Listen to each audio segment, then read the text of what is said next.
তারপর আমরা ডিসাইড করলাম যে আগরতলাতে যত রেস্টুরেন্ট আছে একদিন আমরা সমস্ত রেস্টুরেন্ট ঘুরে বেড়াবো। তো আজকে ডিসাইড করলাম যে নর্থ গেটে আগরতলাতে ইন্দিসূত্র একটা রেস্টুরেন্ট আছে, সেটা ঘুরে আসি।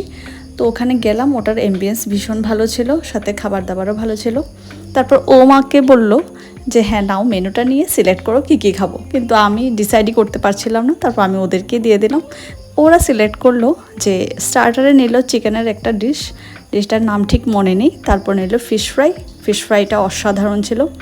তারপর নিল মিক্সড ফ্রাইড রাইস আর সাথে চিলি চিকেন, এটাও খুবই ভালো ছিল। তারপর আবার নিল প্রনের একটা ডিশ, যেটা আমি আর খেতে পারিনি, কারণ আমি 80% স্টমাক ফুল করে খাই, আমি পুরো ফুল করে খেতে পারি না। তো এতটুকুই খেলাম খাওয়া দাওয়া করে, তারপর সবাই সুন্দরভাবে বাড়িতে চলে গেলাম।